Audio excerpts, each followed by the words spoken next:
এই স্লিপ সামনে বারো মনে করেন খাইতেছি। আসসালামু আলাইকুম রহমতুল্লাহ, আশা করি সকলে ভালো আছেন। আজকে আমি যাচ্ছিলাম একটা স্পেশাল জায়গায়, যেহেতু আপনারা সকলে জানেন আমার কবুতরের নেশাটা বরাবরই অনেক বেশি। এবং আজকে আমাদের একটা পার্সেল আমরা রিসিভ করলাম 3001 মডেলের 3টা কন্ট্রোলার। আমরা খামারের যতগুলো কাজ ছিল সব কাজ শেষ করার পর আমরা দুইজনে বেরিয়ে গেলাম, আমি এবং কাউসার।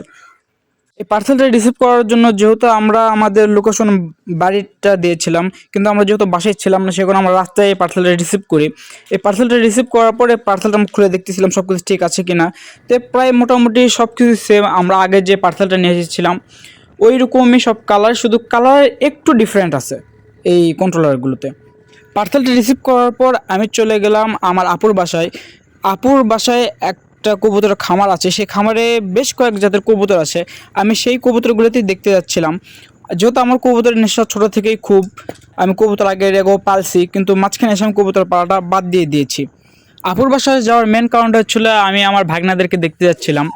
কিন্তু যাওয়ার পর আপু বলল আপুর বাসায় অনেকগুলো কবুতর হয়েছে, অনেকগুলো জাতের, সে কারণে আমি কবুতর এখানে দেখতে গেলাম।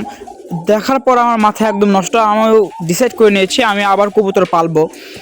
ওইখানে যতগুলো কবুতর প্রায় সব একই কালার, একইভাবে সেম জোড়া দেওয়া আছে, মানে সেম পেয়ার জোড়া যেটাকে বলা হয়।